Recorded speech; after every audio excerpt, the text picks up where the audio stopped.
Now the famine was severe in the land. And it came to pass, when they had eaten up the grain which they had brought from Egypt, that their father said to them, "Go back, buy us a little food." But Judah spoke to him, The man solemnly warned us, saying, "You shall not see my face, unless your brother is with you. If you send our brother with us, we will go down and buy you food. But if you will not send him, we will not go down. For the man said to us, You shall not see my face, unless your brother is with you." Why did you deal so wrongfully with me as to tell the man whether you had still another brother? The man asked us pointedly about ourselves and our family, saying, "Is your father still alive? Have you another brother?" And we told him according to these words.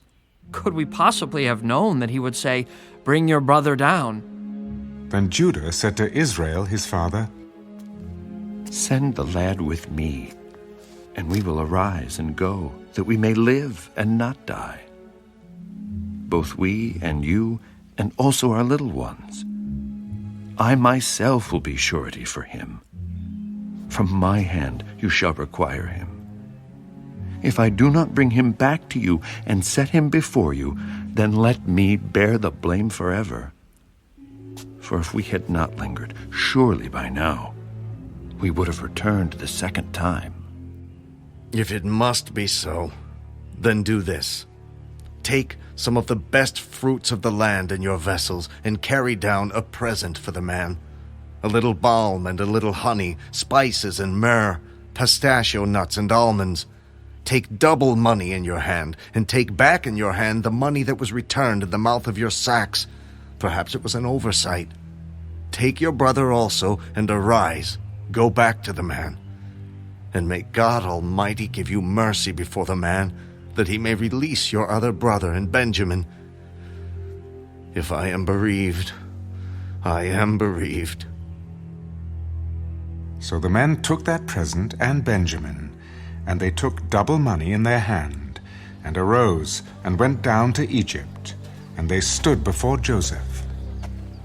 When Joseph saw Benjamin with them, he said to the steward of his house, "Take these men to my home, and slaughter an animal and make ready, for these men will dine with me at noon." Then the man did as Joseph ordered, and the man brought the men into Joseph's house. Now the men were afraid, because they were brought into Joseph's house. "It is because of the money, which was returned in our sacks the first time, that we are brought in, so that he may make a case against us and seize us, to take us as slaves with our donkeys."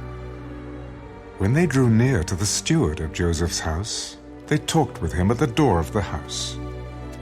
"Oh, sir, we indeed came down the first time to buy food, but it happened when we came to the encampment that we opened our sacks, and there each man's money was in the mouth of his sack, our money in full weight. So we have brought it back in our hand." And we have brought down other money in our hands to buy food. We do not know who put our money in our sacks." Peace be with you. Do not be afraid. Your God and the God of your father has given you treasure in your sacks. I had your money. Then he brought Simeon out to them. So the man brought the men into Joseph's house and gave them water, and they washed their feet, and he gave their donkeys feed. Then they made the present ready for Joseph's coming at noon, for they heard that they would eat bread there. And when Joseph came home, they brought him the present, which was in their hand, into the house, and bowed down before him to the earth. Then he asked them about their well-being. "Is your father well? The old man of whom you spoke? Is he still alive?" Your servant, our father, is in good health. He is still alive." And they bowed their heads down and prostrated themselves. Then he lifted his eyes and saw his brother Benjamin, his mother's son. Is this your younger brother of whom you spoke to me? God be gracious to you, my son. Now his heart yearned for his brother. So Joseph made haste and sought somewhere to weep. And he went into his chamber and wept there. Then he washed his face and came out, and he restrained himself. Serve the bread.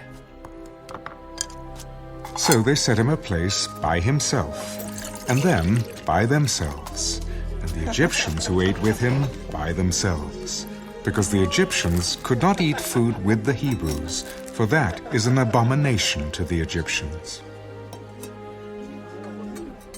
And they sat before him, the firstborn according to his birthright, and the youngest according to his youth.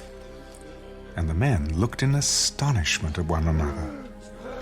Then he took servings to them from before him. But Benjamin's serving was 5 times as much as any of theirs. So they drank and were merry with him.